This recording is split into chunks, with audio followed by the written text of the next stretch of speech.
बिस्मिल्लाहिर्रहमानिर्रहीम। मोहतरम नाज़रीन, रमज़ान के सिलसिले में ख़ुसूसी तौर पर तर्बियती अंदाज से मुख्तसर वीडियो क्लिप आपकी खिदमत में मुसलसल पेश की जा रही है। रमज़ान रोज़ों और दुआ का ख़ास रब्त और ख़ास ताल्लुक़ है। इसी वजह से आप देखिए, जहाँ रमज़ान का ज़िक्र है और रमज़ान के रोज़ों का तज़किरा है कुरान करीम में, उनका ज़िक्र करने के बाद अल्लाह तबारक व तआला ने आखिर में दुआ का ज़िक्र फरमाया है। वइज़ा सअलका इबादी अन्नी फ़इन्नी क़रीब उजीबु दाअवतद दाई इज़ा दआन फ़लियस्तजीबू ली वलियुमिनू बी लअल्लहुम यरशुदून।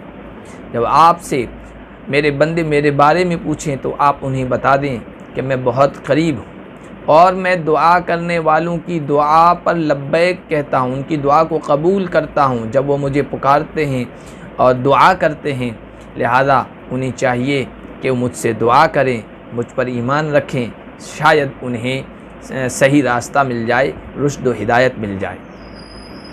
दुआ इंसान के मिजाज में और इंसान की फ़ितरत में है, इसलिए कि इंसान मोहताज है, इंसान ज़रूरतमंद है, अल्लाह बेनियाज़ है और इंसान की फ़ितरत में और इंसान के मिजाज में अल्लाह तबारक व तआला ने ये बात रख दी है कि मुश्किलात में और परेशानियों में वो अपने पैदा करने वाले को पुकारता है, उसकी तरफ मुतवज्जे होता है। वइज़ा मस्सल इंसान दुर्रुन दआ रब्बहु मुनीबन इलैहि। जब इंसान को कोई मुश्किल पेश आती है, जब कोई तकलीफ़ पहुँचती है, तो अपने रब की तरफ, पैदा करने वाले की तरफ मुतवज्जे होकर उसको पुकारता है और उससे सदा लगाता है। नबी पाक सल्लल्लाहु अलैहि वसल्लम ने दुआ को इबादत कहा है। अद्दुआ हुवल इबादा। नबी पाक सल्लल्लाहु अलैहि वसल्लम ने दुआ को इबादत की रूह और उसका मग़ज़ और ख़ुलासा और निचोड़ कहा है। अद्दुआ मुख़ुल इबादा। नबी अकरम सल्लल्लाहु अलैहि वसल्लम ने दुआ को मोमिन का हथियार करार दिया है कि जिस तरह हथियार से दुश्मन से हिफाजत की जाती है, इसी तरह दुआ से भी अल्लाह तबारक व तआला हिफाजत फरमाते हैं। नबी पाक सल्लल्लाहु अलैहि वसल्लम का इरशाद है कि दुआ इतनी मज़बूत चीज़ है कि वो तकदीर के फ़ैसलों को भी टाल देती है। इसलिए अल्लाह के नबी सल्लल्लाहु अलैहि वसल्लम ने फरमाया, इस्तक़बिलू अमवाजल बलाई बिद्दुआई व तज़र्रु। ए लोगो, आने वाली मुसीबतों, आफतों, बलाओं की मौजों का मुकाबला करो दुआ से, तज़र्रो से, आहोजारी से, अल्लाह के सामने रोने और गिड़गिड़ाने से। दुआ के सिलसिले में हज़रत अब्दुल्लाह इब्न उमर रज़ियल्लाहु ताला अन्हु की हदीस है।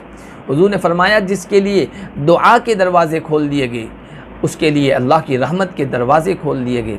और फरमाया, अल्लाह तबारक व तआला को सबसे ज़्यादा महबूब और पसंदीदा ये है कि बंदा उससे आफ़ियत की दुआ करे, उससे आफ़ियत मांगे। अल्लाह के नबी सल्लल्लाहु अलैहि वसल्लम ने इरशाद फरमाया, इन्नल्लाह हय्युन करीम। तुम्हारा रब बहुत शर्म वाला है, बहुत हया वाला है, बहुत सखी फयाज़ और नवाजने वाला है।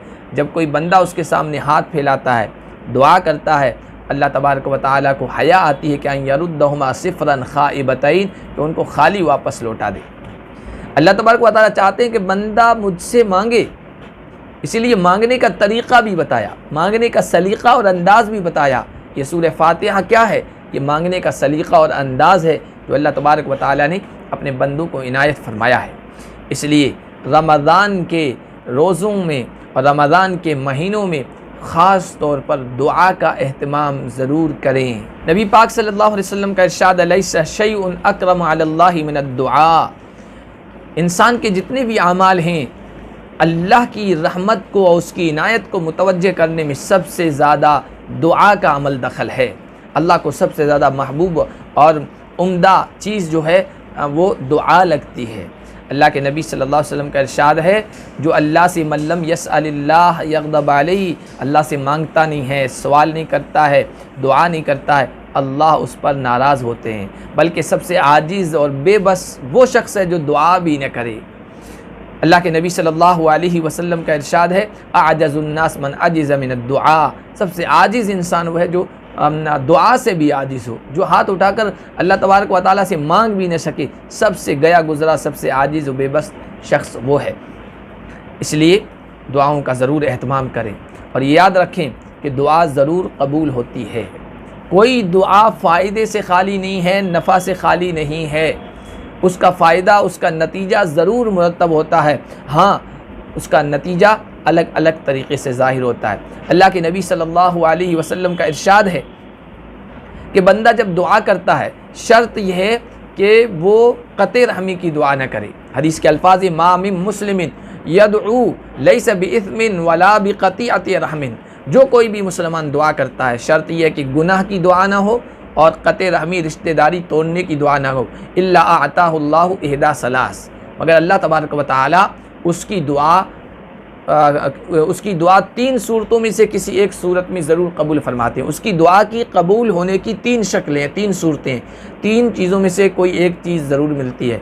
इम्मा युअज्जिल लहू दावतहू, या तो उसकी दुआ ज़रूर कबूल फरमाते हैं, जल्दी कबूल फरमा लेते हैं, जो मांगा वो अल्लाह तबारक व तआला अता फरमा देते हैं। व इम्मा यद्दखिरहा लहू फिल आखिरा, या फिर न उसको आखिरत में जमा फरमाते हैं, ज़ख़ीरा फरमा देते हैं। और कल क़यामत के दिन बंदा अल्लाह के दरबार में आएगा और वो दुनिया में तो सोच रहा था कि मैंने ये मांगा, मैंने ये मांगा, मैंने ये मांगा, मेरी दुआ कबूल नहीं हुई, मुझे ये मिला नहीं, मुझे ये नसीब न हुआ। लेकिन कल क़यामत के दिन जब उसका अज्र देंगे अल्लाह तबारक व तआला, बदला और सवाब अता फरमाएंगे, तो बंदा ये तमन्ना करेगा काश मेरी एक भी दुआ कबूल न होती। व इम्मा अन यदफ़ा अन्हु मिनस्सूइ मिसलहा, तीसरी शक्ल कबूलियत की है कि अल्लाह तबारक व तआला जो मांगा है बंदे ने वो नहीं अता फरमाते हैं, लेकिन उसके बदले कोई आने वाली मुसीबत को, बुराई को, परेशानी को, वबा को, बला को टाल देते हैं, दूर फरमा देते हैं। सहाबा ने यह सुनकर कहा या रसूल अल्लाह इधर नुक्स, तब तो हम खूब दुआ मांगेंगे, तब तो हम खूब दुआ मांगेंगे, अल्लाह से मांगेंगे। आपने फरमाया अल्लाहु अक्सर, अल्लाह के ख़ज़ानों में भी कोई कमी नहीं है, अल्लाह भी देने में और अता करने में पीछे नहीं रहेगा, अल्लाह भी खूब नवाजेगा। तो ये रमज़ान के रोज़े और ख़ास तौर पर आखिर अशरा और क़द्र की रातें, ये बड़ी कबूलियत के मौक़े हैं। इफ्तारी का टाइम कबूलियत का मौका है, सहरी का टाइम दुआ की कबूलियत का मौका है। तो इन मौक़ों पर आप अल्लाह तबारक व तआला से खूब मांगें, इंशाअल्लाह उसका नतीजा भी आप, रिज़ल्ट भी उसका देखेंगे। अल्लाह पाक हम सबको अमल की तौफ़ीक़ अता फरमाए।